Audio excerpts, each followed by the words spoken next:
sendiri atau di baru saya di Doha dulu ada proses dulu ini harus dimakan firman Allah. Jadi insyaallah kita nak ada dari program ini dia rehat nak mula di bulan 5 itu jatuh pada Raya. hari raya. Boleh kita nak walti program 5 tu kita nak walti. Bila walti dia nak mula lagi tak apalah di sementara menunggu kawan-kawan yang sahabat-sahabat yang datang, kita pasti teruskan juga untuk simak daripada ini. Jadi yang ini kita awalkan untuk slot kepada Ustaz Syafati. Jadi beliau ada Ustaz untuk dia. Jadi terpaksa menggunakan beliau. Jadi tanpa masa saya minta kepada Ustaz untuk teruskan sambung balik dalam mengenai kita pada ini.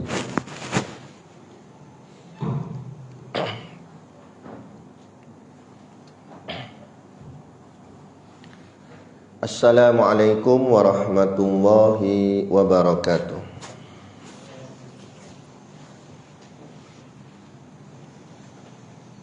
Ila hadrati Sayyidina wa Habibina wa Syafi'ina Muhammadin sallallahu alaihi wasallam wa ila arwahi abaihi wa ikhwanihi minal anbiya'i wal mursalin salawatullahi wassalamuhu alaihi wa alaihim ajma'in wa ala ali kulli wassahabati wal qarabati wa tabi'in wa tabi'it tabi'in bi ihsanin ila yaumiddin wa ila arwahi walidina wa muallimina wa zawil hukuki alaina ajma'in wa khususan ila hadrati al-alim al-alamah Al-Syeikh Abdul Samad Al-Falimbani.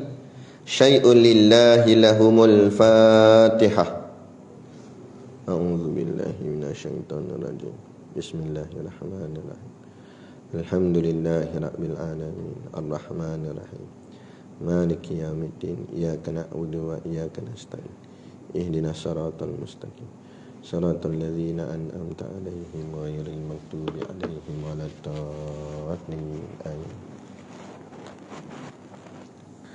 Bismillahirrahmanirrahim. Alhamdulillahirabbil alamin wassalatu wassalamu ala sayyidina Muhammadin asyrafil mursalin wa ala alihi wa sahbihi ajmain.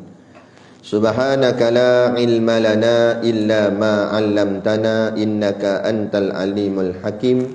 Rabbi shrah li sadri wa yassir li amri wahlul 'uqdatam min lisani yafqahu qawli wala haula wala quwwata illa billahil aliyyil azim. Amma ba'd. Alhamdulillah, kita sama-sama panjatkan syukur kehadiratillah subhanahu wa ta'ala yang dengan limpah dan kurnianya diizin oleh Allah Subhanahu wa taala kepada kita pada pagi ini untuk sama-sama kita menyambung kembali kuliah pengajian kitab kita, iaitulah kitab Hidayatus Salikin. Yang moga-moga dengan pengajian ini akan menambahkan lagi keyakinan dan kefahaman kita kepada Allah Subhanahu wa taala.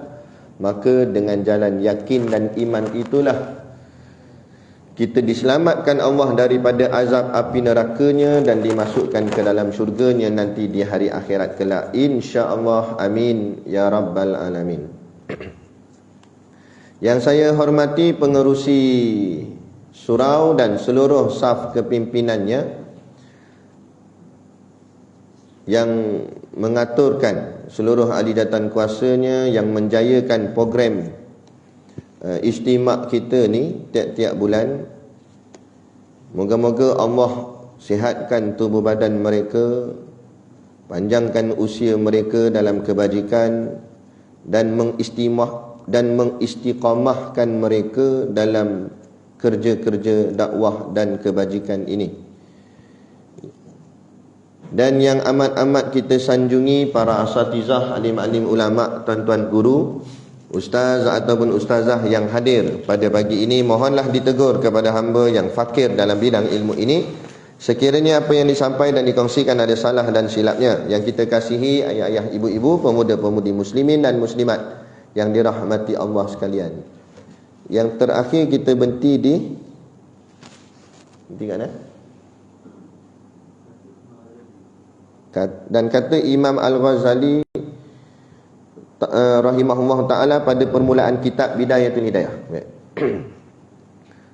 Qala al-muallifu rahimahullah ta'ala wa nafa'ana wa iyyakum bi ulumihi fid daraini amamu, dan membinasakan dirimu dan engkau telah menjual akhiratmu dengan duniamu, maka penjualanmu itu rugi, perniagaanmu itu tiada laku, dan orang yang mengajar akan engkau itu menolong bagimu atas maksiat, dan menyekutui ia akan engkau di dalam kerugianmu, dan iaitu seperti menjual pedang kepada orang yang merampasnya di jalan, dan yang demikian itu adalah perbuatan maksiat. Dan barang siapa menolong akan seseorang atas berbuat maksiat, jikalau dengan setengah perkataan sekalipun, maka adalah ia jadi menyekutui dalamnya. Baik. Ini kita sambung berkenaan dengan menuntut ilmu. Bahagian menuntut masih lagi dalam bab menuntut ilmu. Ini kata-kata daripada Al-Imamul Ghazali rahimahullahu ta'ala. Bila kita mengaji ni, menuntut ilmu ni, kita kena pastikan niat itu betul. Memanglah berdasarkan hadis Nabi, innamal a'malu biniat, semua perbuatan itu tergantung atas niat, bermula dengan niat. Niat yang betul dengan kaedah yang betul, cara yang betul, menghasilkan hasil yang betul. Dia tiga: niat, cara, hasil. Kalau niat betul tapi cara tak betul, hasil tak betul. Ataupun niat tak betul, cara betul, hasil tak betul juga. Dia mesti niat betul, cara betul, baru hasil tu betul. Okey, saya buat contoh. Niat betul tapi cara tak betul, kan? Niat dia apa nama nak semayang. Semayang tu baik, ibadah, tapi cara tak betul. Apa cara tak betul? Dia dalam keadaan berhadas. Contoh, perempuan tu haid, kan? Tapi dia gagah nak semayang juga, konon-konon nak jaga juga warak dia tu. Maka hasilnya tak betul. Hasilnya apa? Hasilnya haram. Perbuatannya tu berdosa. Malah ada juga pendapat ulama' kata tak payah kata semayang, ambil wuduk haram. Ambil wuduk haram. Ada pandangan mengatakan bahawa tak kira lah untuk apa sekalipun. Walaupun ada pandangan kecil di situ yang mengatakan ada pandangan yang mengharuskan kalau tujuan untuk apa, jadi amalan sebab memang biasa sebelum tidur ambil uduk. Tapi ada pandangan ulama' kata tetap haram. Tetap tak boleh juga, sebab buat apa nak pergi ambil uduk juga, nak tidur je lah. Sebab tujuan ambil uduk tu sebab nak bersuci. Jadi itu ada hujah masing-masing lah. Cuma nak ceritanya, niat kena betul dan cara kena betul, baru hasil tu betul. Kalau niat betul tapi cara tak betul, cara tak kena. Macam siapa nama tu? Botak Chin. Tahu Botak Chin? Botak Chin zaman dulu lah. Dia kena tangkap sebab dia rompak bank. Bila disabit kesalahan, dia bicara di mahkamah. Bila ditanya hakim sebab apa dia buat gitu, dia kata nak tolong orang susah. Nak bagi bantuan kat fakir miskin. Sebab dia kata kerajaan tak bagi, dia nak bagi, tapi dia pun tak ada duit, dia pun rompak bank bagi. Niat dia betul tapi cara tak betul. Maka hasil penjara. Maknanya biar betul. Ataupun kawan kita dia pinjam motor kita. Jangan nak pergi mana? Nak pergi kedai depan tu, nak beli barang sikit, barang nak masak. Boleh lah, tak apalah. Kita kata tak apalah. Sampai di kedai, dia pun beli dah barang yang dia nak beli tu. Lepas tu lalu depan kedai aksesori motor. Dia kata kawan aku ni baik sangat, selalu bagi pinjam motor dia kat aku. Sekali-sekala aku nak buat baik juga kat dia. Buat baik apa? Dia pergi tukar motor kawan tu, kan, daripada exhaust biasa jadi exhaust pipe. Handle elok-elok sini buat naik atas ni. Nampak? Kan? Tayar tukar buat tayar highlight. Nampak? Nak motor jadi memang pada dia lawa, pada dia cantik. Dan niat dia niat baik. Dia kata aku nak bagi hati member aku ni gembira lah. Balik kawan tu tanya, dah motor aku pergi mana? Ni? Apa jadi gini? Dah aku nak bagi hang suka, kan. Jadi sebab hang suruh bagi pinjam motor kat aku, aku buat motor ni. Pala kotor dia marah. Marah kawan tu. Sebab apa marah? Nah, sebab pandai-pandai pergi ubah. Apa cara tu tak kena. Walaupun niat tu betul, niat dia baik, tapi cara tak betul, maka hasil jadi tak betul. Gitu. Ataupun cara betul, niat tak betul. Mana cara betul lah macam ni yang Imam Ghazali nak cerita ni. Mengaji tu betul dah. Mengaji, datang ijtima', habis kuliah kat Taiping ni muka dia saja. Muka dia saja, kan? Bagusnya mengaji. Niat? Niat supaya orang tengok aku orang alim. Baru orang kata muka ni muka kaki kuliah ni. Supaya orang kata aku hebat, rajin mengaji. Kan? Tak macam orang lain balok liat. Niat dia tak betul walaupun caranya betul. Yang ni yang kita nak kupas oleh Al-Imam Al-Ghazali. Maka yang betulnya niat betul, cara betul. Betul tak? Betul? Betul. Dan kata Al-Imam Al-Ghazali rahimahullah ta'ala pada permulaan kitab Bidayatul Hidayah. Kitab Bidayatul Hidayah ni, kitab Bidayatul Hidayah ni kitab Arab bagi Hidayatul Salikin. Bidayatul Hidayah tu kitab Arab karangan Imam Ghazali, diterjemah oleh Syekh Abdul Samad Al-Palembang, Syekh tempat kita, Palimbangi. Ini pengarang kitab ni. Dan dia pun karanglah kitab Hidayatul Salikin. Hidayatul Salikin ni terjemah bagi Bidayatul Hidayah. Jadi dalam kitab tu sebut apa? In kunta taqsidu bi talabil ilmi. In tu maknanya jika, kunta adanya engkau itu, taqsidu berqasad. Qasad ni maknanya berniat. Niat ni apa makna niat? Niat ni apa yang kita rasa dan apa yang kita fikirkan. Kan? Belajar tu rasa apa? Rasa di hati tu apa? Itu dipanggil qasad. Taqsidu bitolabi, dengan tolak. Tolak ni makna tuntut lah. Dengan menuntut al-ilmi, akan ilmu. Al-munafasata, munafasah. Maka ketahui olehmu bahawasanya jika engkau berniat atau berkehendak, merasa dengan menuntut ilmu itu akan munafasah. Apa makna munafasah? Bersedap-sedap. Mengaji ni tujuannya nak sedap-sedap, nak sonok-sonok. Berapa datang ijtima'? Sonok, kawan-kawan ramai, member-member ada semua. Tu bersedap-sedap namanya. Sonok-sonok aja ngaji. Bukan kerana nak menuntut ilmu agama Allah. Bukan untuk memperjuangkan akan agama Allah. Atau juga dengan makna bersedap-sedap nak mencari habuan dunia. Mencari habuan dunia. Nanti kita tengok lagi dia kata wal mubahati, ai al munafasata, ai al mughalabati wal mubahati, yaitu dan bermegah-megah. Dan bermegah-megah. Ai al-mufakharata. Sama tu semua. Dan dia tujuan dia mengaji, dia nak bermegah-megah. Nak orang kata dia hebat. Nak orang kata dia bagus.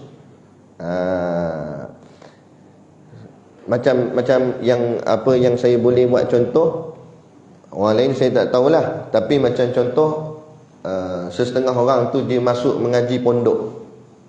Mengaji pondok ke, ngaji universiti ke, ngaji tu. Mengaji tu kerana apa? Macam-macam sebab yang masuk ni pun. Kan? Kalau pengalaman kami di pondok ni, ada yang mengaji sebab mak ayah suruh. Nampak? Itu pun niat tak betul.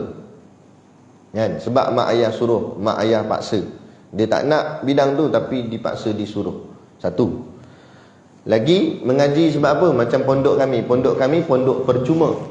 Jadi ada yang mengambil kesempatan untuk lari daripada masalah. Lari daripada masalah, dia bawa masalah tu kat tempat kami. Apa masalah dia? Polis cari. Polis pun tak sangka dia pergi pondok. Sungguh berlaku. Kan? Akhirnya polis cari jumpa tak? Dia kata kami tak sangka dia pergi pondok Ustaz, kata. Kan? Buat hal ke sebagainya, kadang isap dadah ke apa, lari pondok itu. Ni semua banyak niat tak kena. Itu okey lagi. Ada 2 orang tu datang dari Kuala Lumpur. Lepas tu kami bagi borang nak daftar pondok kan. Dalam borang tu ada beberapa soalan yang dia kena jawab. Sebab kita nak tengok siapa dia ni. Antara soalan tu ditanya tujuan mengaji pondok, tujuan masuk pondok. Dia tulis apa bawah tu? Mencari jodoh. Alah akulah. Kan? Tu kata alamak macam-macam jadi jodoh lah. Jadi itulah sebab tu dalam hadis Nabi kata innamal a'malu binniyat, setiap perbuatan itu bergantung dengan niat. Wa innamal likulli imri'in ma nawa, dan balasan bagi tiap-tiap orang tergantung apa yang diniatkan. Faman kanat hijratuhu ila dunya yusibuha, barang siapa niat hijrahnya kerana dunia yang ingin digapainya, au ila imra'atin yankihuha, atau kerana seorang perempuan yang ingin dinikahinya, fa hijratuhu ila ma hajara ilahi, maka hijrahnya adalah kepada apa dia diniatkan. Maknanya kalau dia tujuan dia nak dunia, dapat dunia. Kalau tujuan dia nak nikah, dapat nikah.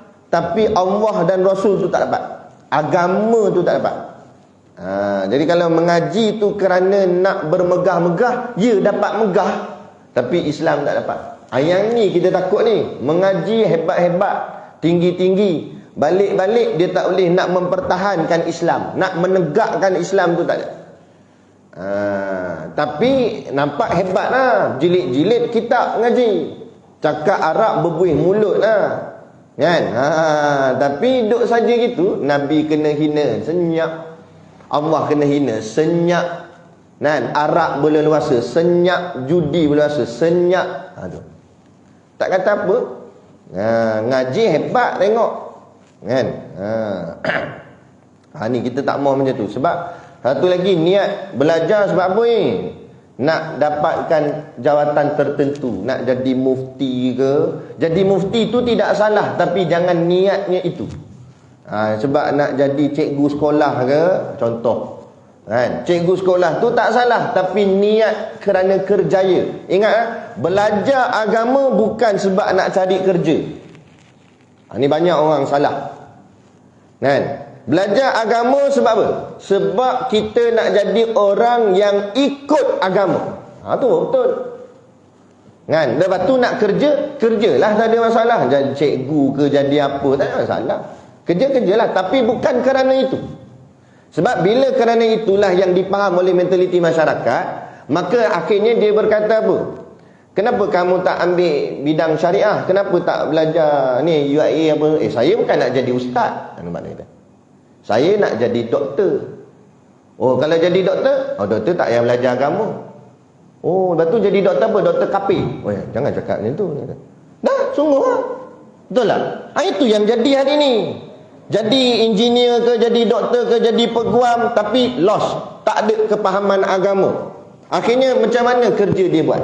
Dia ikut rentak agama atau ikut rentak kafir. Dia di atas dunia ni dua je. Wa hadainahu najdain. Aku bentang pada kamu dua jalan. Satu namanya Islam, satu lagi nama apa? Ha? Takut nak jawab ni. Kafir lah. Lawan pada Islam kafir lah. Dia kata lembut sikit Ustaz, non-Muslim. Sama je makna, betul tak? Tapi itulah, bila kalau dia ada kefahaman agama, dia kerja-kerja apa, kerja tak kisahlah, tapi kerjanya akan ikut cara Islam. Tapi kalau tak ada kefahaman agama, agak-agak cara kerjanya ikut cara siapa? Itulah persoalan yang timbul. Bila tak ikut Islam, lawan dia lah. Lawan dia apa? Tak ikut cara Islam. Tak ikut cara Islam, kafir. Sebab tu akhirnya jadi atlet tapi dedah aurat. Bukan salah bersukan, Islam tak larang bersukan, tapi ikut cara Islam. Macam mana ikut cara? Kena belajarlah tentang Islam. Mana batasan aurat, mana boleh, mana tak boleh, kan? Ada sahabat saya tu, depa buat ceramah di MSN, Majlis Sukan Negara. Depan dia tu atlet-atlet belaga tu. Mula-mulanya belajar Quran je. Lepas tu dia masuk tadabbur Quran. Tadabbur Quran tu dia goreng sikit. Dia bantai dalam tu, kan? Tentang masalah aurat apa semua, fardu ain, sentuh sikit-sikit. Itulah cara kita nak masuk kepada mereka ni dakwah ni. Ada. Tu cara. Lepas tu kita kena faham. Belajar tadi ni bukan sebab kita nak mencari sesuatu habuan dunia. Bahagian agama. Bahagian mengaji matematik, sains, tak apalah. Apa mengaji matematik? Saya nak jadi cikgu matematik. Itu tak apa, tak ada masalah tu. Kan? Sebab itu barang macam cakap apa, barang kehidupan dunia je. Tapi agama ni barang yang memang mesti sejati ada pada setiap daripada kita, bukan pilihan. Matematik pilihan. Tak semua orang kena tahu matematik, tak tahu tak apa. Tak tahu tak apa.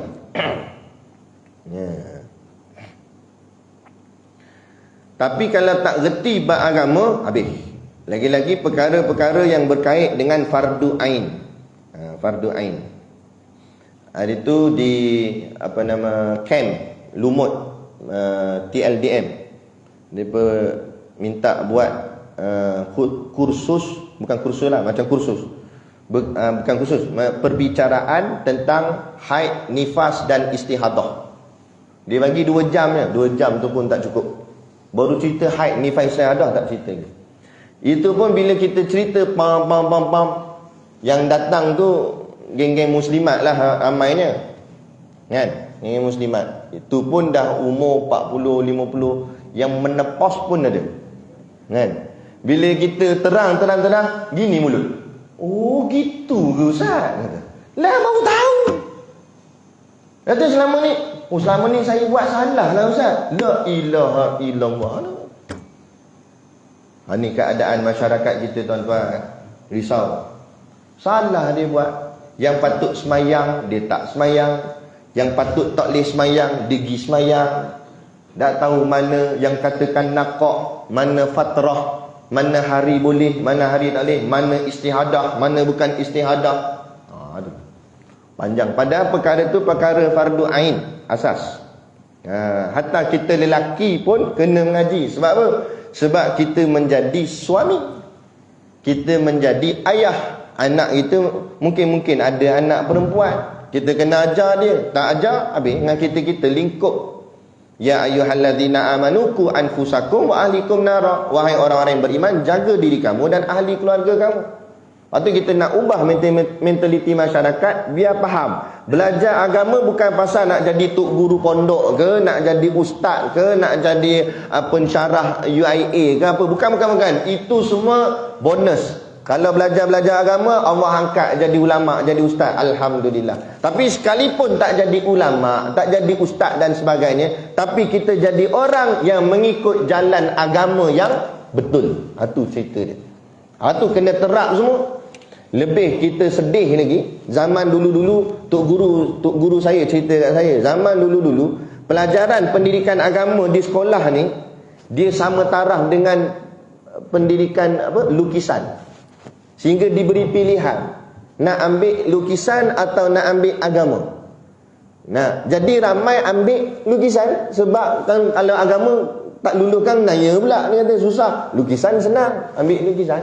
Atau pandai melukis tapi bodoh agama. Itu yang jadi hari ni. Kesan dia tu ni 50 tahun dulu. Kan? Dulu tu yang mula 50 tahun dulu, kesan dia hari ni. Hasil kita mula nampak seorang demi seorang hina agama, hina Allah, cakap merepek-repek. Ni puncanya apa? Tu dulu. Pendidikan bermula daripada situ. Pendidikan tak ikut. Saya terus terang lah, kan? Tak setuju ke apa ke, terpulang lah. Saya ikut cara tok guru saya. Dia tak setuju dengan pendidikan sekolah kebangsaan. Kan? Bukan kita kata semuanya tak betul, tapi ada yang tak betul di dalam tu. Kan? Yang elok-elok lah. Tapi ada juga yang tak kena. Yang banyaknya banyak tak kena, tu kita tak nak. Ni kita tengok sekolah, tak tanya anak masing-masing. Kadang dia, cikgu ajar nyanyi. Nyanyi apa nyanyi? Ajar nyanyi, ajar menari. Kalau hari ulang tahun ke apa ke benda, ada buat persembahan. Joget depan. Dengan perempuan-perempuan joget. Ni galakan apa pada anak-anak muda, khususnya anak-anak muda Islam? Galakan apa ni? Galakan apa? Lepas tu bila dah besar, joget-joget budak-budak ni konsert, kita pun apa nak jadi kita punya bangsa Melayu kita. Apa nak jadi apa dari sekolah diajar. Betul tak? Ada. Pernah dulu apa nama, isteri tok guru dia pergi hantar anak dia kat sekolah kebangsaan. Tok guru dengar, tok guru tak tahu mula-mula. Dia pergi sekolah tu, dia ambil balik. Dia kata apa? Biar anak aku bodoh tak erti matematik, tapi jangan bodoh tak kenal Tuhan. Sebab apa? Mana mustahak. Bukan kita kata kalau macam tu semua orang Islam jadi tak erti matematik. Bukan suruh macam tu. Tapi belajar bab dunia ni bukan susah tara mana sangat. Bukan susah tara mana sangat. Ambil beli buku teks sekolah mana, kita pun boleh ajar anak-anak kita ni 1 tambah 1. Jadi 2. Dia tak faham tak? Contoh ni bini ayah yang pertama, bini ayah yang kedua. Jadi 2 bini. Nampak pun yang ni faham dia kata. Nampak contoh. Bukan payah pun, basic saja. Nak belajar cara kira duit, basic itu je. Tapi kita ni di orang cakap apa? Didoktrin, disistemkan oleh barat. Dulu, kini, selamanya sampai sekarang ni kita diajar macam tu. Mesti masuk peringkat gini. Dia ada mula-mula apa? Sekolah rendah, lepas tu pergi sekolah menengah, lepas tu diploma, lepas tu degree, lepas tu master, lepas tu PhD, lepas tu EFG, last sekali XYZ. Hidup tu sampai ada seorang tu pensyarah tu sampai tak nikah dia. Kuatnya duk kaji apa sampai PhD apa benda semua tak tahu. Kalau macam Al-Imam Nawawi apa gak habiskan dalam bab agama.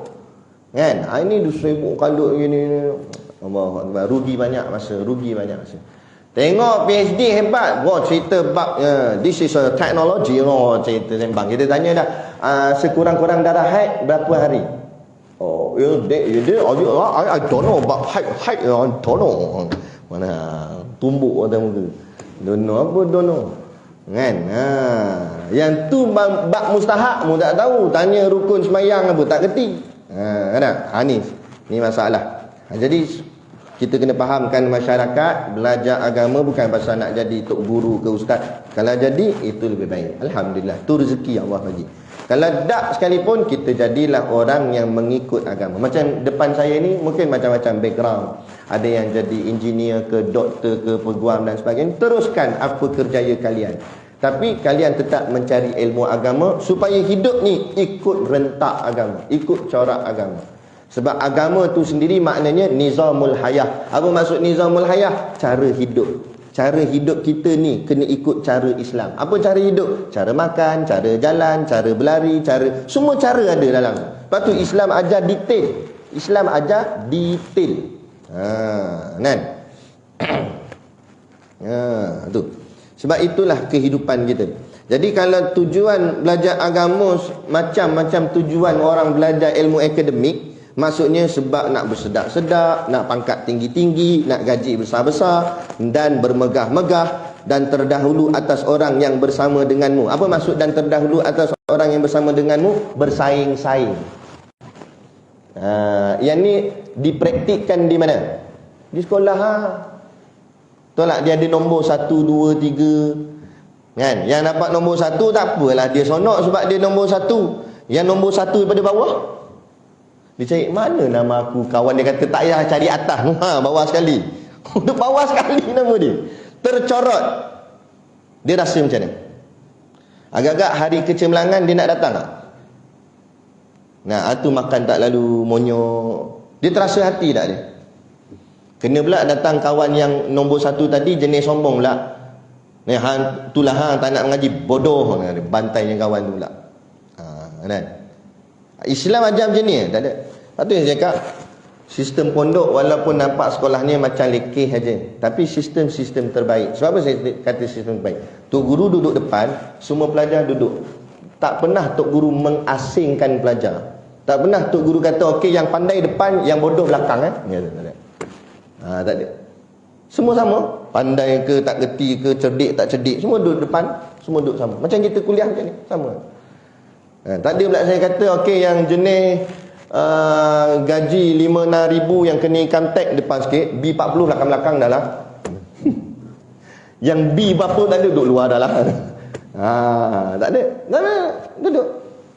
Tak ada masalah. Tak kisah. Faham tak faham, kita belajar mengaji, kan? Mengaji sama-sama, pelan-pelan mengaji. Gitu.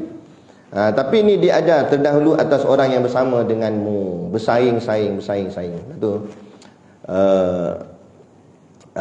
Event agama tu bagus, tapi hati-hati, jaga-jaga, jangan sampai tersasar niat dan tujuan. Contoh program apa? Program pertandingan musabaqah Quran, tilawah Quran, tandingan nasyid, tandingan qasidah, pencetus ummah, dai, apa pun macam-macam lah. Kan? Okay, kalau tujuan sebab nak meninggikan syariat agama Allah supaya orang tengok, oh inilah hebat Islam, bagus, teruskan. Tapi kalau tujuan sebab nak bersaing-saing, jaga. Masuk dalam kitab ni, Imam Ghazali pesan. Tujuan nak tengok tandingan Quran, nak tengok siapa yang baca Quran dia lebih sedap. Allah bukan, memanglah dalam hadis Nabi kata perelokkan bacaan Quranmu, tapi bukan itu tujuan utama, matlamat utama. Tujuan utama dan matlamat utama, hendaklah engkau tegakkan ayat Quran tu. Tu kuntum khaira ummatin ukhrijat linnas ta'muruna bil ma'ruf wa tanhauna 'anil munkar. Itu cerita dia. Tapi kalau setakat tanding siapa juzuk banyak, satu tak usah pelik. Budak perempuan tu mengaku tak tahu betul ke tidak. Dia mengaku dia hafal 15 juzuk tapi boleh buka tudung depan orang ramai. Kalau setakat berbangga-bangga dengan juzuk-juzuknya sahaja, tak ada apa. Kita bukan nak yang itu. Kita nak biar dengan kefahaman. Sebab tu saya pesan ke anak murid saya di sekolah tahfiz. Saya kata, ustaz tak mewajibkan kamu semua mesti dapat 30 juzuk. Hafallah setakat juzuk mana yang kamu dapat, yang kamu boleh. Kemudian kalau kamu rasa kamu dah tak ada kekuatan, paling tidak jangan berhenti terus, perlahan-lahan. Yang kami minta ialah kamu tegakkan ayat-ayat Allah ini satu hari nanti bila kamu besar. Kan? Apa guna kamu hafal 30 juzuk, 6,236 ayat, kan? 114 surah, tapi satu ayat pun kamu tak tegakkan atas muka bumi. Apa guna kamu hafal? Bahagian nak tunjuk lagak depan orang je. Bahagian nak mengaku-ngaku al-hafiz saja. Kalau macam tu gagal kita buka sekolah tahfiz. Lepas tu kadang-kadang ada setengah sekolah tahfiz dia nak jaga ni. Nak jaga nama, keluaran 30 juzuk. Itu yang kadang-kadang minta maaf cakap, bila nak ambil pelajar, dia interview, dia ambil pelajar yang dah boleh menghafal. Yang tak merangkak-rangkak, tak erti baca, baru Iqra' satu, ni dia reject, tak boleh. Lepas tu Tok Guru tanya kat kami kan, kalau macam tu buat, habis yang Iqra' satu ni nak sekolah mana? Nak sekolah mana? Kalau semua sekolah buat macam tu, Habis mereka yang tak reti ni bila nak reti? Berapa ambil yang dah elok? Senang lah, dia tacap-tacap sikit, wah, sekolah ni melahirkan hampir kat 20 orang hafiz. Memanglah kamu ambil yang reti baca tak? Yang tak reti melangkak-langkak tu. Yang kita buka Iqra' 1, kita tanya ni huruf apa? Huruf alif patutnya. Dia jawab ni 1 dia. Ramai tak kenal. Mujur dia jawab 1. Kalau jawab 1 Malaysia, ada tak? Nak ceritanya, ni sebab apa? Ni nak cerita. Nanti dah jumpa belum hadis yang Imam Ghazali sebutkan kat dalam kitab? Ada lepas ni. Kerana kenapa Imam Ghazali cerita semua ni? Sebab ini bakal menjadi bala terbesar dalam kehidupan. Dan fitnah yang lebih dahsyat daripada fitnah Dajjal, kata Nabi. Nanti ada hadis dia. Kita akan baca hadis tu dalam kitab ni, ada. Bila lepas ni. Kan? Sebab tu saya sebut punca kerosakan, punca dosa maksiat yang ada di atas muka bumi ni, satu memang sebab ahli maksiat lah, tapi satu lagi sebab berpunca daripada alim-alim ulama. Kenapa pula ulama pula punca maksiat? Sebab mereka mendiamkan kemungkaran. As-sakitu anil haq syaitan akhras, kata Al-Imam Abu Ali Ad-Daqaq. Dia kata orang yang tak menegakkan yang hak, perkara hak didiamkan, perkara yang benar didiamkan. Dia nampak benda tu salah, sepatutnya dia tegakkan yang hak, dia betulkan yang salah tu dan tegakkan yang hak. Tapi as-sakitu, mereka diam. Maka kata Al-Imam Abu Ali Ad-Daqaq, orang itu sudah mendapat title syaitan akhras. Apa tu syaitan akhras? Setan bisu. Dahlah setan OKU pula. Bisu. Kan? Tu. Ni. Jadi kita kena buat kerja. Kita dah mengaji ni, setakat mana ilmu kita ada, kita gerakkan lah. Tak ada masalah. Satu perang di zaman Nabi, perang Badar, kelengkapan perang kalau ikutkan tak cukup, tak memadai nak banding dengan lawannya musuh. Tapi sebab kekuatan iman, apa yang ada, itulah kita, senjata kita. Sama juga dalam menuntut ilmu. Memang kita tak mengajilah tinggi-tinggi sampai ke Al-Azhar ke apa bagai, tapi apa yang kita belajar, apa yang kita reti, gerakkan Islam dengan ilmu yang kita mengaji. Setakat mana setakat tu. Cuma jangan memandai-mandai lah. Benda kita tak tahu, cakap tak tahu. Tapi benda yang kita dah jelas, yakin, gerakkan. Gerakkan kerja-kerja kita. Dan kalau kita ada kuasa, gunakan kuasa kita. Man ra'a minkum munkara, barang siapa melihat kemungkaran, dan hendaklah dia cegah. Fal yughayyiru biyadihi, dengan tangannya. Ubah dengan tangan. Tangan ni dengan makna apa? Bukan pergi sepak muka dia. Makna tangan tu dengan kuasa. Contoh, saya bagi contoh. Kita bos, dekat dalam satu department tu, kita yang bahagian manager ke ataupun ialah kita ada kuasa, kan? Tiba-tiba tengok dia tak ikut, dia pekerja bawah kita, anak buah kita, dia tak ikut cari Islam, pakaian tak elok ke dan sebagainya, ataupun tak semayang, kita gunakan kuasa kita ada, kan? Kamu kalau tak semayang gak, lain kali aku tengok tak semayang gak, siap, kan? Aku bagi susah-susah kat hang lah apa kan. Ataupun kalau contoh kita ni tokey kedai, kan, pekerja kita tak nak tutup aurat, tak nak semayang. Kalau kamu buat macam ni lagi, kamu tak nak semayang, kamu tak nak tutup aurat, nah, lepas ni saya tak nak ambil kamu kerja lah. Saya buang kamu je. Saya tak nak tanggung dosa kamu. Tu gunakan kuasa kita ada. Saya ada di Jawi, dia syarikat construction, buat rumah, buat rumah teres apa semua ni. Tapi dia punya CEO dia tu, bos dia tu, jenis bos mengaji punya orang. Pergi pejabat pun pakai jubah, kan? Lepas tu dia orang jemput saya bagi tazkirah Ramadan dekat surau pejabat depa tu. Pergi dia tengok dekat, sementara tengah tunggu, tengok dekat papan kenyataan.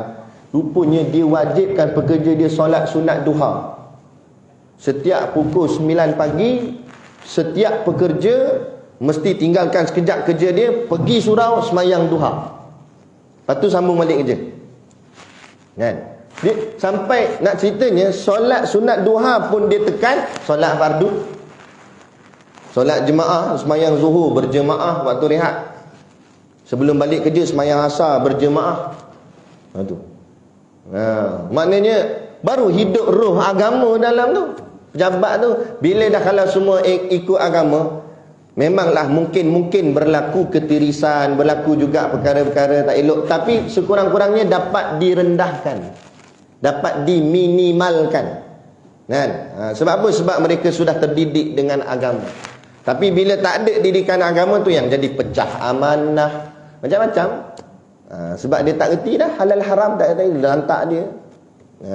Kan? Tu penting. Gunakan kuasa yang kita ada. Gunakan. Tu. Jadi tok penghulu ke, tengok tak datang semayang tak ada, bagi surat warning. Kan? Saya sekat duit bantuan. Kan? Awaklah, barulah, itulah kuasa. Ini dengan tok-tok penghulu pun tak datang semayang.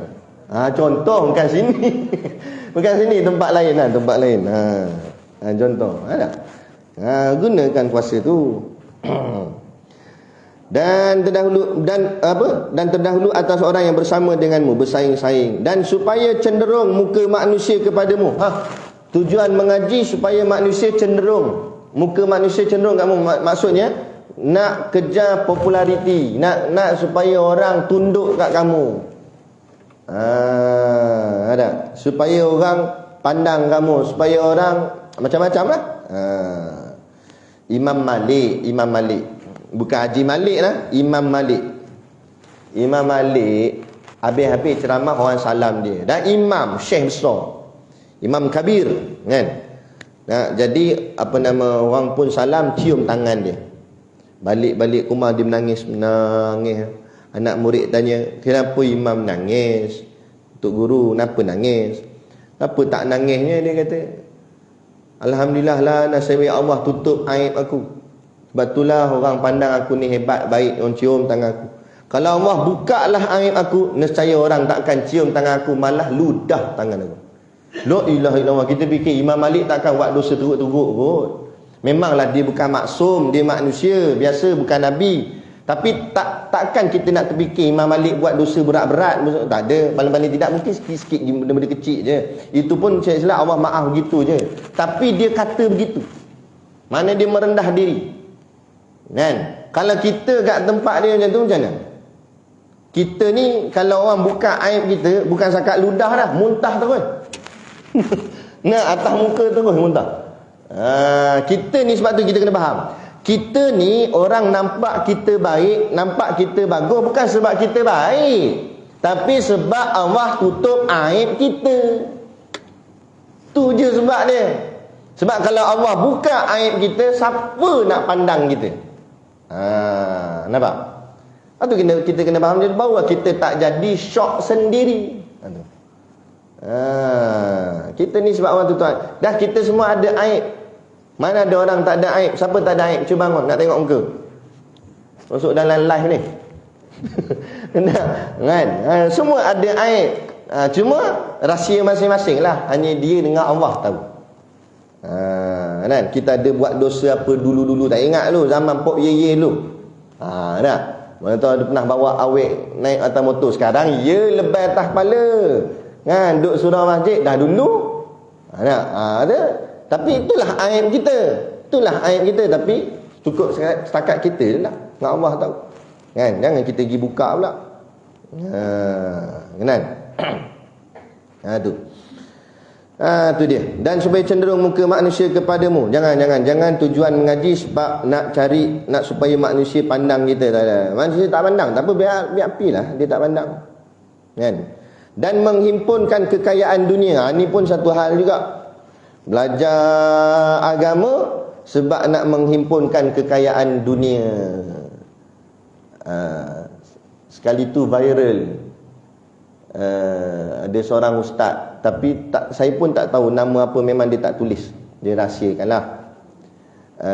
Ustaz tu dalam WhatsApp dia tulis, dia minta 2,500 untuk kuliah dia.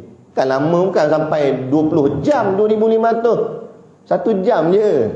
Maghrib sampai isyak, ke 8 sampai ke 9. Minta. Lepas tu pihak AJK masjid balas balik, kata kami bincang mesyuarat, boleh tak nak minta diskaun kurang 500.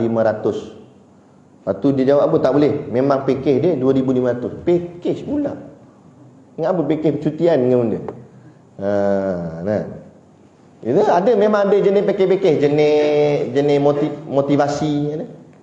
Dia nak buat kat sekolah, nak panggil dia, nak motivasi pelajar-pelajar sekolah ni, tengok nampak kurang semangat, dia nak bagilah motivate, nak dengar dia ni pakar lah menyentuh hati perasaan apa nama orang apa semua kan. Jadi telefon, dia tanya, ustaz nak package yang mana? Ada package macam mana tu? Tanya. Dan kalau package biasa-biasa 2,000 lah. Kalau package menangis 3,000. Kalau sampai teresak-esak tu 4,000 dia kata. Ada pula macam tu. La ilaha illallah.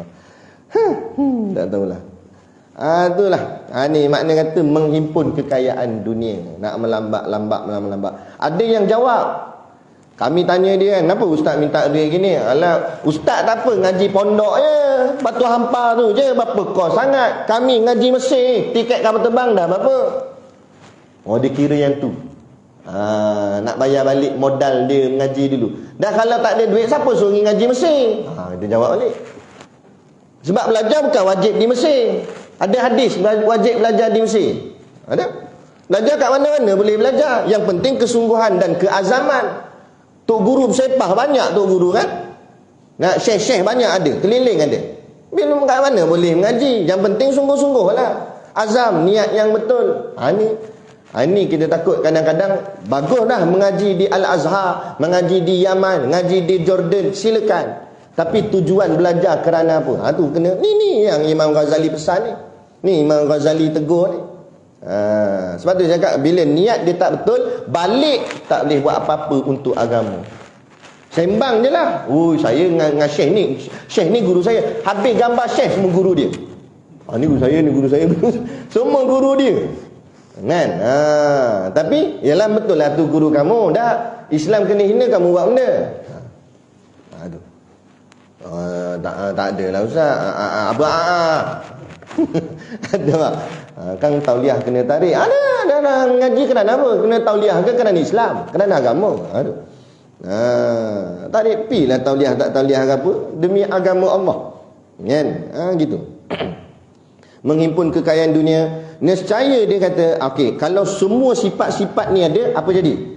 Maka kata Imam Ghazali, nescaya engkau mengusahai, maknanya engkau berusaha tu pada meruntuhkan agamamu.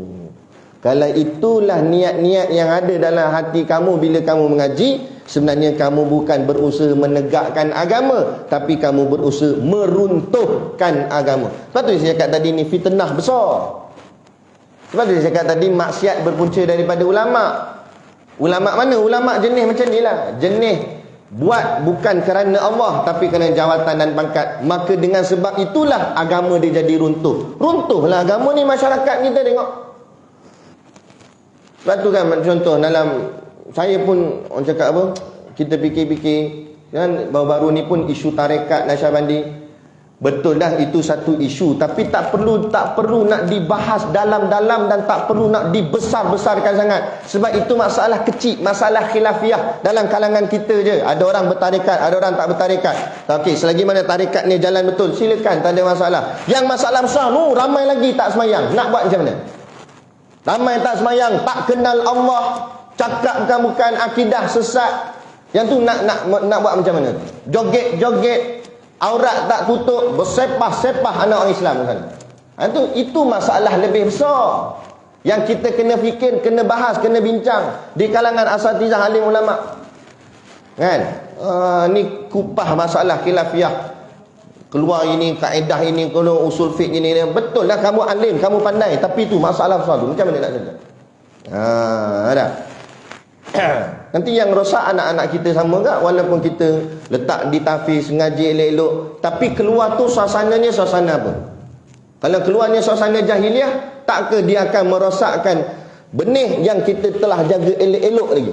Kita nak hantar anak ngaji sekolah agama, sekolah tahfiz, berapa tahun? Paling-paling kuat contohlah 6 tahun. Okey dah, kemas dah dia. Hafiz Quran 30 juzuk. Duduk dalam tahfiz memang serban tak tinggal. Jalan gini. Kan? Keluar suasana gonjeng-gonjeng, ada pelajar saya. Dia pun satu hal. Dah tahu nak buat perangai bukan-bukan. Janganlah add ustaz dalam Facebook. Dia pergi add kita. Kan? Jadi nanti gambar dia post apa semua keluarlah nanti dekat kita punya ni. Tiba-tiba keluar. Dulu elok serban gini ada ekor belakang. Ni tocang gini lah. Macam kelapa sawit dah atas ni. Habis kok mana ni? Jepun mana pula datang? Kan? Ada. Dia dah, sebab apa? Dia dah terikut suasana keliling. Suasana keliling. Nah, budak-budak muda lagi, hati dia ni mudah goyang. Jadi kalau suasana masyarakat kita teruk macam mana? Sebab tu kita bukan hanya buka sekolah tahfiz dan pondok, tapi kena tahfiz dan pondokkan masyarakat kita. Supaya suasana tu ikut suasana Islam. Jadi bila kita didik anak kita dengan ajaran agama, keluar pun masih lagi suasana agama, baru selamat. Yang ni yang kita kena yang ni lah para asatizah, alim-alim ulama kena sungguh-sungguh buat kerja. Kan? Bukan masalah khilafiah dibahaskan. Kan? Gitu.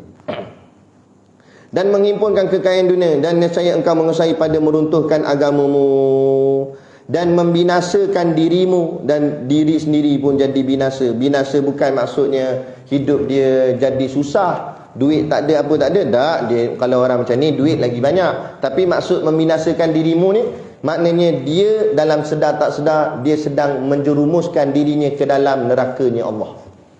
Sebab ada hadis riwayat, idza zaharatil bid'ah wa sakatal alim fa alaihi laknatullah. Idza zaharatil bid'ah, apabila telah zahir perkara-perkara yang sesat, yang salah, yang halal dikata haram, yang haram dikata halal, perkara tu telah berleluasa, telah zahir. Wa sakatal alim, orang alim diam, sakata, diam, senyap, tak kata apa. Sonok dengan kursi empuknya. Kan? Sonok dia, wa sakatal alim. Fa alaihi laknatullah, maka laknat Allah jatuh atas dia. Laknat terus. Kalau setakat dosa boleh lagi, ni laknat. Bila laknat duduk setaraf siapa? Siapa yang geng-geng kena laknat? Abu Jahal, Abu Lahab, Firaun, Iblis. Jadi duduk geng ni, Allahu Akbar, tak berat. Lepas tu jangan sonok. Jangan sonok saja orang mengaji agama, jangan nak. Sebab tu dia tadi awal dia kalau mencari ilmu agama sebab nak bersedap-sedap, nak sonok-sonok, dia nak relax-relax, dia tak boleh.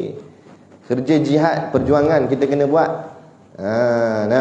Macam ni ayat tadi saya baca, ta'muruna bil ma'ruf wa tanhauna 'anil munkar. Barulah Allah kata kuntum khaira ummatin. Baru kamu ni jadi umat yang terbaik dengan syarat ta'muruna bil ma'ruf wa tanhauna 'anil munkar. Tapi kebanyakan kita boleh buat ta'muruna bil ma'ruf. Apa dia? Mengajak orang kepada perkara yang baik. Kita pun buat program-program, macam-macam program kita buat. Apa? Solat subuh berjemaah. Kan? Apa lagi? Typing berselawat. Bagus. Bukan saya kata tak bagus, bagus. Buat. Tapi ingat, itu baru ta'muruna bil ma'ruf. Soalan timbul, siapa nak buat wa tanhauna 'anil munkar? Apa wa tanhauna 'anil munkar? Tu kilang arak, siapa nak bagi supaya dia tutup kilang tu? Pusat judi, siapa nak cegah? No, maksiat, joget-joget, siapa nak cegah? Sebab tu tak boleh kerja satu bahagian je. Dia kena dua-dua bergerak. Sebab Nabi bergerak dua-dua. Nabi ajak orang buat benda baik, dan Nabi cegah orang buat benda jahat. Bila kita hanya ajak orang buat benda baik, sedangkan mungkar kita tak cegah, akhirnya masyarakat faham mungkar itu bukan mungkar. Sebab tak dicegah, tak ditegah. Contoh, berapa ramai hari ini anak perempuan Islam pakai baju lengan pendek. Akhirnya mereka faham ini tidak salah. Sebab apa? Sebab tidak ada teguran, tidak ada tegahan, tidak ada teguran yang tegas, lantang, marah. Ini tak boleh. Akhirnya dia rasa biasa je, ini normal. Sampai kita kata, tak boleh pakai ni. Tak boleh Ustaz. Dia tanya kita balik, oh iya ke? Dia kata gitu. Iyalah, dia jawab.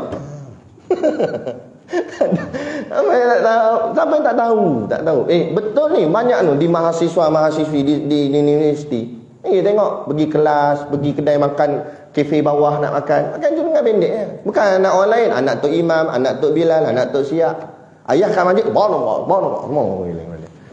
Anak tu pakai baju lengan pendek, lelet, kentang-kanting. Walaupun memang pakai tudung, tapi ini kan aurat.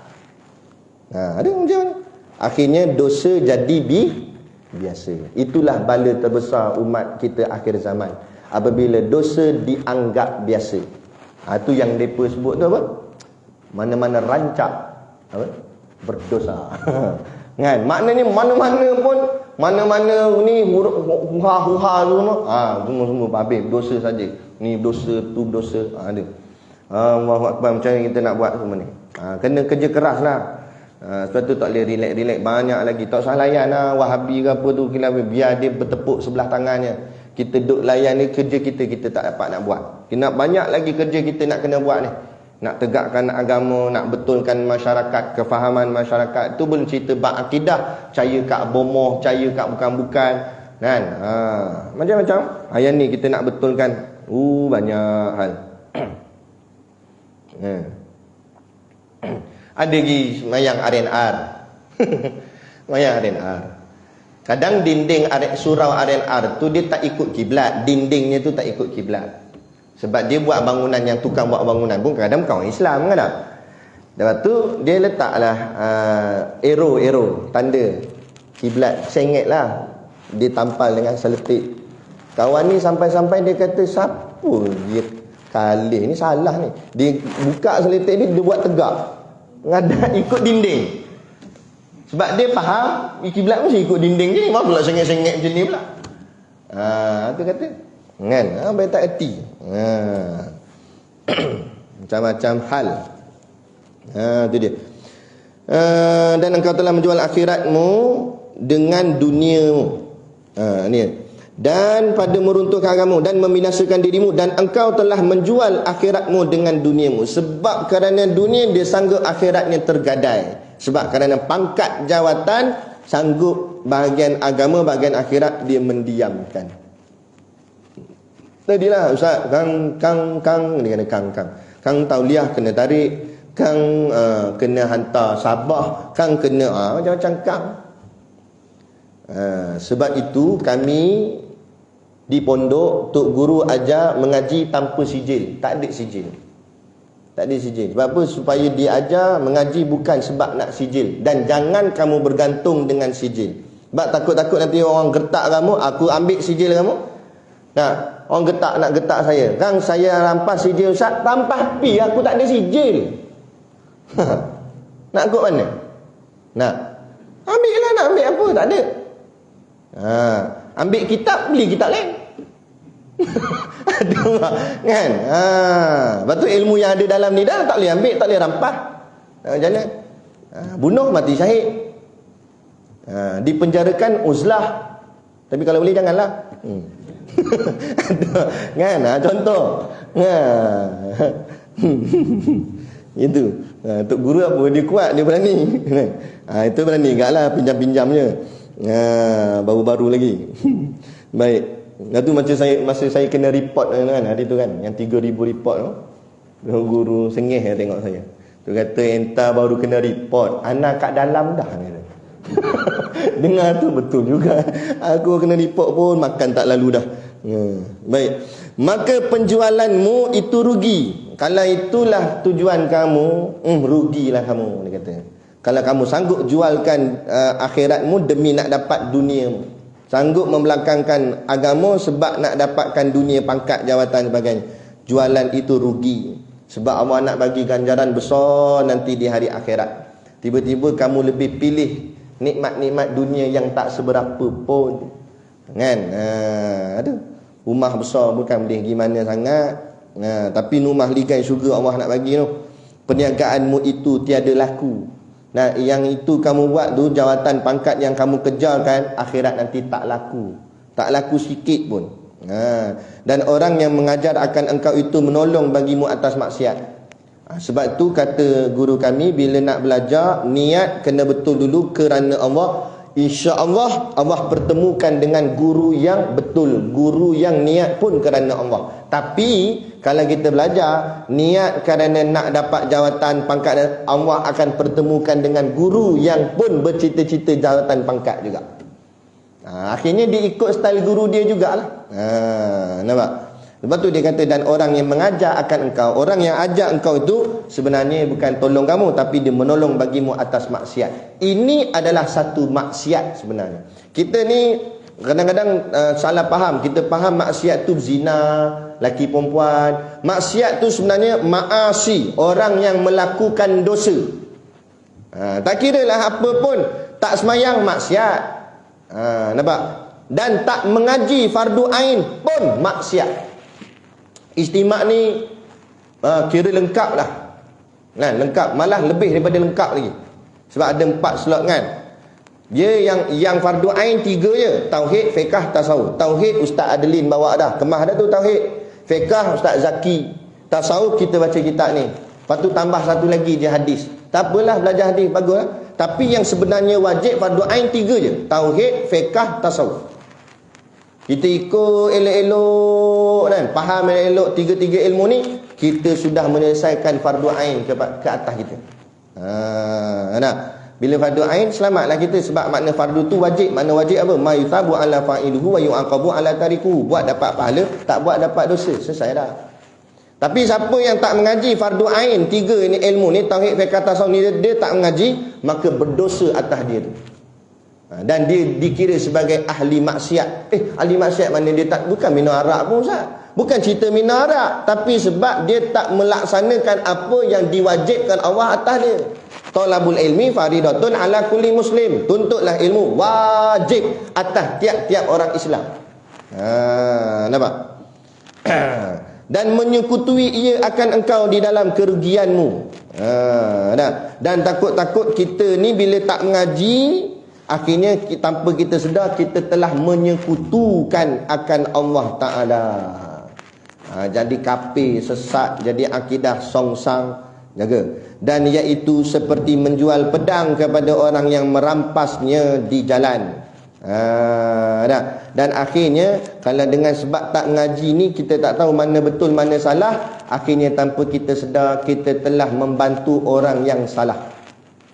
Contoh dia kata menjual pedang kepada orang yang merampas di jalan. Orang merampas ni maknanya orang perompak. Kita dah tahu kerja dia merompak, kita pergi jual senjata kat dia. Nah, jadi saya tak merompak, saya tolong jual aja, dia kata. Istilah tok guru kami bagi namanya dosa kering. Tahu dosa kering? Dia jalan-jalan nak pergi istimak ni lah, ni jalan kaki. Nampak ada seorang ni melompat. Atas tu ada pokok buah pelam. Kita tanya, kenapa cik? Tak, saya nak ambil pelam ni. Cik punya pokok ke? Tak, bukan, orang tu punya. Lepas tu, tak, saya nak curi lah. Lepas tu, nak ambil tak sampai, tinggi. Tak apa. Cik panjat atas bahu saya. Panjat. Dia pun ambil. Kawan tu pun, walaupun perompak, baiklah sikit. Dia pun petik 2. Turun bawah. Nah, cik ambil 1 sebab cik tolong saya. Saya tak makan barang curi. Memang dia tak makan barang curi, tapi dia tolong orang mencuri. Sama macam hari ni. Bila kita kata ni apa ni, arak lah. Bukan saya yang luluskan kilang arak. Ya, memang awak tak luluskan, tapi siapa yang pilih orang yang meluluskan kilang arak tu? Sebab tu undi tu penting.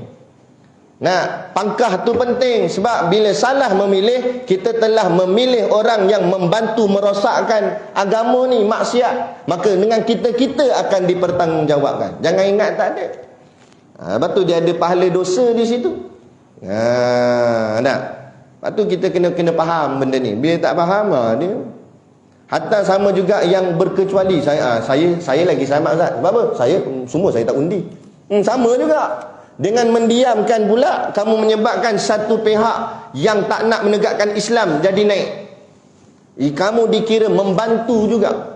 Sama macam orang yang jalan tadi. Seorang tadi dia tolong angkat orang tu atas bahu. Yang seorang lagi, apalah dua-dua ni.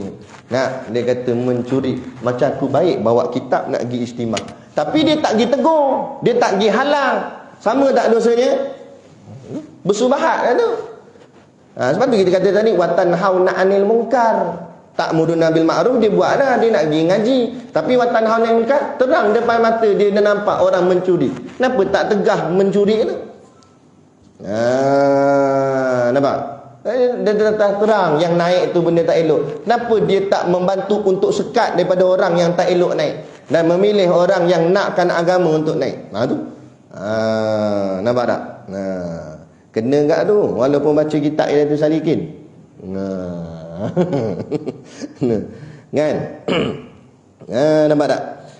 Dan yang demikian itu adalah perbuatan maksiat, dan barang siapa menolong akan seseorang atas berbuat maksiat, jikalau dengan setengah perkataan sekalipun, nampak? Dan kalau siapa-siapa yang tolong orang buat maksiat walaupun sikit pertolongannya itu, dalam ayat ni dia kata setengah perkataan sekalipun, maka adalah ia jadi menyekutui di dalamnya. Jadilah dia berkongsi maksiat tu dengan orang tu. Maknanya dia pun dapat dosa sama. Dapat dosa sama. Sama je, 2 kali 5. Okey, jadi kita berhenti setakat ni lah. Pukul 10 dah. Untuk slot seterusnya. Jadi kita berhenti dekat wa in kanat nabi niyatuka wa qasduka bainaka wa bainallahi ta'ala. Nanti dia akan, bila dia dah sentuh bahagian perkara yang salah, maka dia pun nak ajar kita supaya niat kita betul. Macam mana nak bagi betul? Nanti next ni dia akan ajar. Betulkan niat pengajian kita. Mengaji ni kerana apa? Untuk apa? Tanda nak, macam mana nak tahu niat kita betul tak betul? Kita mengharapkan sesuatu yang lain, dan bila tak dapat kita kecewa. Contoh, kita niat mengaji ni nak supaya orang puji, tiba-tiba orang tak puji kita, malah orang kritik pula kita kecewa. Sebab apa? Sebab kita harapkan pujian. Tapi kalau kita harapkan Allah, orang kritik, biar pergi dia kritik. Yang penting aku mengaji, Allah redha dah. Cukup lah. Puas hati dah dia. Lepas tu itu cara nak menilai niat kita kerana apa. Macam ustaz jugalah. Kalau dia niat tu untuk mengajar, dia dapat pahala mengajarnya. Tapi kalau niat kerana sampul, tiba-tiba balik-balik mendahari lupa. Salam kosong aja. Tak balik dia duduk mendah-manding. Ustaz slot dah habis kan? Kata, tahu lah tadi kosong aja ni kata. Terlupa. Kan? Balik lah kan? Balik je. Lepas tu tengok lah handset tu, kadang-kadang mana tahu dia telefon ke. Kan? Tu. Tu kena tu bergantung niat. Sebab tu sebutnya mudah tapi nak jaganya susah. Tapi kita kena latih selalu. Inilah tujuan mengaji. Bila kita dah mengaji, ilmu tu dia akan jadi penasihat kita. Bila kita macam tersasar niat, dia nak ingat tak kamu belajar itu Imam Ghazali kata apa? Betulkan balik. Lepas tu Imam Ghazali sebut tajdidun niyah. Sentiasa perbaharui niat. Maksud perbaharui niat tu, bila niat kamu tersalah, kembalikan ke niat yang asal balik. Apa tujuan asal kamu? Kembalikan balik. Barulah itu namanya istiqamah. Barulah jalannya tu straight, betul. Kan? Jadi cukup sekarang tu pada pagi ni yang dapat saya kongsikan. Dan di luar sana ada sedikit barang jualan. Kalau siapa nak beli, kita bagi rehat dulu sekejap. Beli dulu sebab saya nak gerak terus, sebab ada kematian. Lepas tu saya ambil slot pertama ni sebab nak bergegas terus ke Manong untuk menyelesaikan ni kematian. Nak ke bumi, nak semayang dan sebagainya. Jadi cukup sekadar tu dulu pada pagi ni yang dapat kita kongsi-kongsi dan sampaikan. Moga-moga memberi manfaat kepada kita bersama. Kalau tak banyak pun sikit pun jadilah, insya-Allah. Jadi cukup sekadar tu. Wabillahi taufiq wal hidayah. Assalamualaikum warahmatullahi wabarakatuh. A'udzu billahi minasyaitonir rajim. Bismillahirrahmanirrahim. Alhamdulillahirabbil alamin wassalatu wassalamu ala sayyidina Muhammadin asyrafil mursalin wa ala alihi wa sahbihi ajmain. Allahumma taqabbal minna salatana wa du'aana innaka antas samiul alim wa tub alaina innaka antat tawwabur rahim. Allahumma ja'al dinana dinan nabi Muhammadin sallallahu alaihi wasallam wa islamana islamal muslimin wa imanana imanal mu'minin wa salatana salatal khashiin wa a'malana a'malas solihin wa niyyat niyatana niyatal mukhlisin wa dhunubana ya Allah dhunubal mustaghfirin wa hayatana hayatal ulama wa mautana bimauti syuhada wa adkhilnal jannata ma'al anbiya'i alaihimus salatu wassalam. Rabbana atina fid dunya hasanah wa fil akhirati hasanah wa qina adzabannar wa qina adzabannar wa qina adzabannar. Wa sallallahu ala khairi khalqihi sayyidina Muhammad wa ala alihi wa sahbihi wa sallam. Subhana rabbika rabbil izzati amma yasifun wa salamun alal mursalin walhamdulillahi rabbil alamin. Amin ya rabbal alamin. Taqabbalallahu minna wa minkum. Takbir.